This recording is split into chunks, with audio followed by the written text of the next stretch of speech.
Untuk sebagian orang, kosan mungkin jadi tempat favorit untuk beristirahat.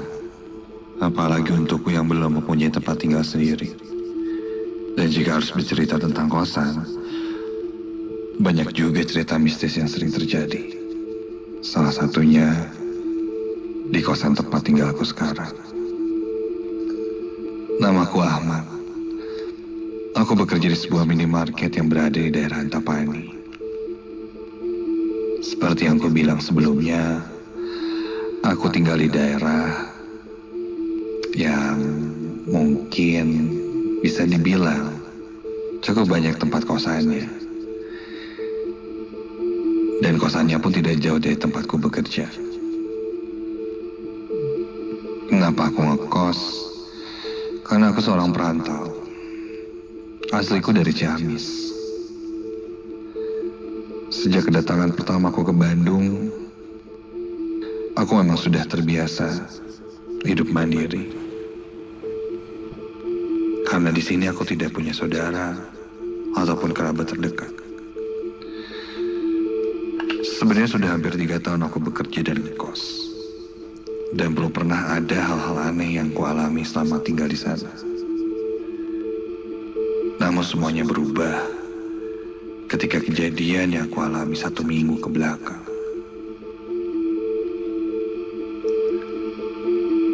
Kosanku ini bisa dibilang kosan yang cukup besar. Untuk ukuran kosan pada umumnya, terdapat 30 kamar dari bangunan 3 lantai yang cukup luas. Masing-masing lantai terdiri dari 10 kamar. Untuk garasi, ruang tamu, dapur itu berada di lantai 1. Sedangkan untuk gudang berada di lantai 2 dan 3. Karena di semua kamar tidak ada kamar mandi. Jadi di setiap lantai terdapat 1 kamar mandi untuk bersama.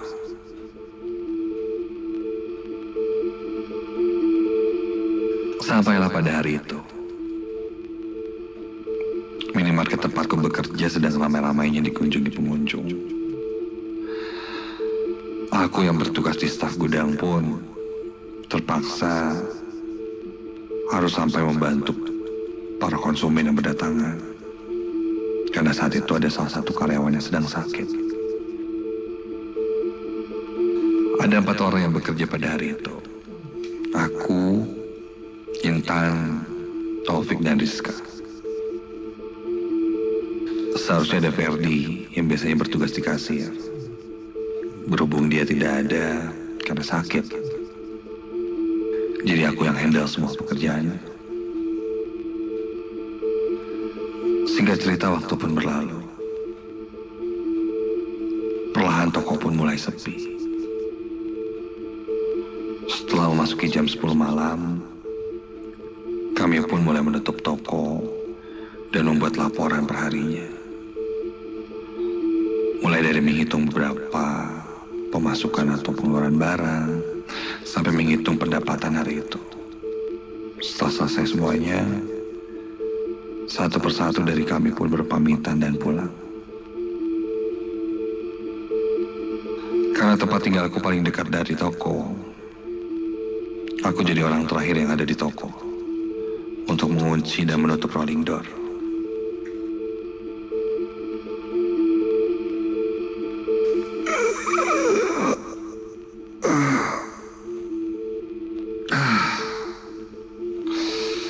Badanku cukup lelah seharian bekerja.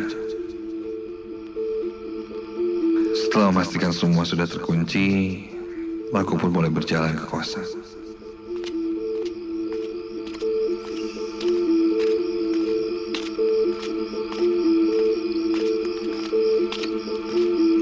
Tak lama aku sampai di kosan. Aku buka pagar, masuk menuju kamarku di lantai 3. Dan ketika itu sudah jam 11 malam. Suasana kosan sudah sepi. Tumben banget. Biasanya masih ada suara hahihi anak-anak kosan yang masih begadang. Aku lewati lorong, kondisinya agak gelap. Karena pencahayaan Hanya dari lampu bohlam saja, tidak begitu terang.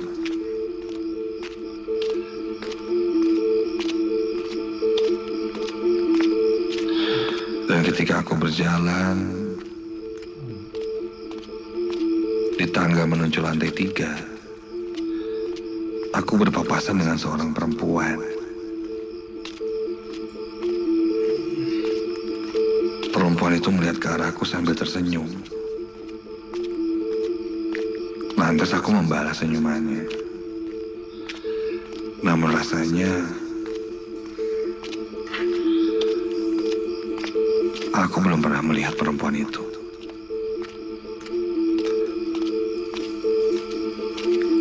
Apa ya, mungkin itu penghuni baru ya?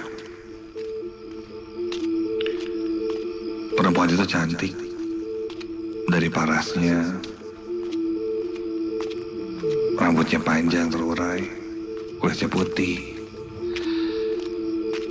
menggunakan jaket sweater dan rok hitam.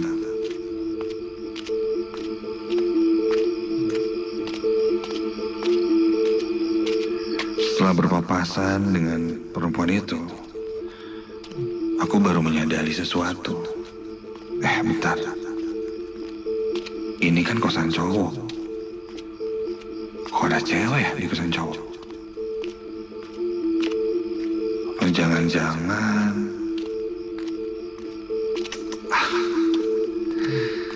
Aku coba berpikir positif.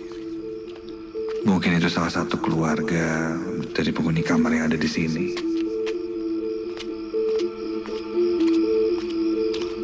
Ku dengar suara langkah kakinya menuruni tangga. Karena penasaran, ku tengok lagi.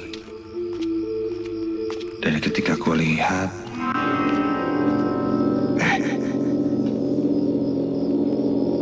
kok udah nggak ada?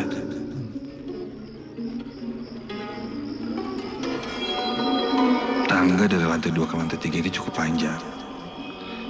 Dan aku berpapasan dengan perempuan itu tidak sampai 5 detik. Ketika aku menengoknya dan melihat ke arah perempuan itu.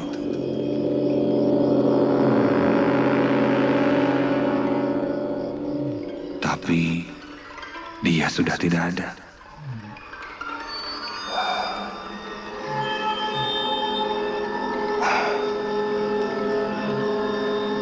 Mana? Oh, mungkin udah masuk ke salah satu kamar di lantai 2 ya.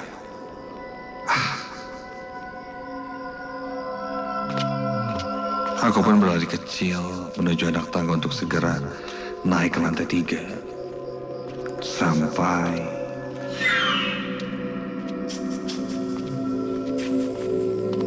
terdengar seperti ada yang memanggilku.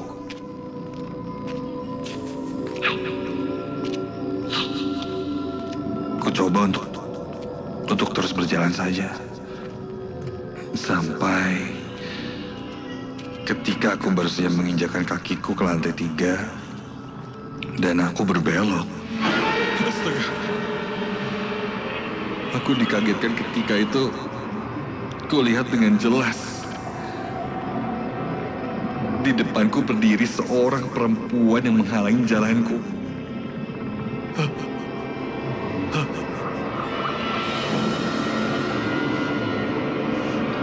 Dan itu perempuan yang sama yang seperti kulihat berpapasan tadi.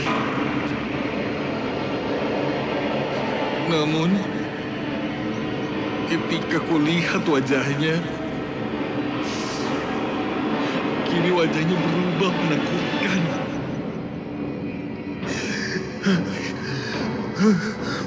Rambutnya lebih panjang, hitam, dan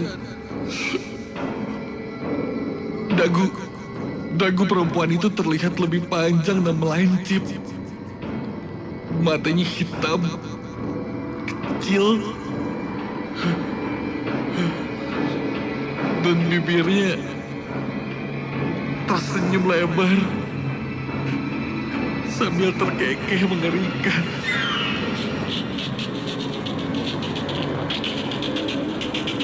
Aku hanya bisa terdiam tidak berdaya melihat sosok itu sampai Sampai ada sosok lain yang muncul. Kini terlihat seorang wanita tua. Dan aku melihat sosok wanita tua itu melayang datang dan mencekik perempuan yang tadi berpapasan denganku. Dan ketika itu kulihat, entah kenapa leherku pun terasa sangat sakit. Terasa seperti aku yang tercekik.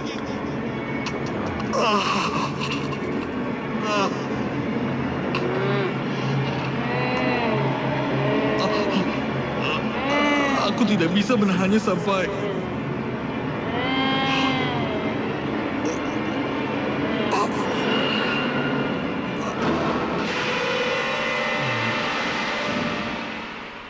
Aku pun tak sadarkan diri.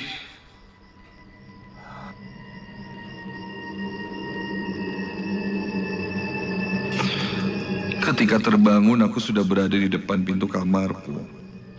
Duduk tertidur di depan pintu. Salah satu teman kosanku membangunkanku dan aku masih syok dengan apa yang kualami semalam. Temanku berkata kenapa, menanyakan kondisiku, apa yang terjadi semalam. Sampai akhirnya ceritaku ini menjadi pembicaraan seluruh penghuni kosan. Dan salah satu penjaga kos di sana akhirnya menceritakan bahwa dulu di tempat ini pernah terjadi sebuah tragedi. Ditemukan mayat seorang perempuan dalam posisi yang sudah tergantung. Namun entahlah itu bunuh diri atau yang lain. Dan mungkin kejadiannya di salah satu kamar yang ada di lantai tempatku tinggal. Mendengar itu aku benar-benar syok. Hanya bisa terdiam. Karena aku tidak habis pikir adalah kenapa kejadian ini baru terjadi.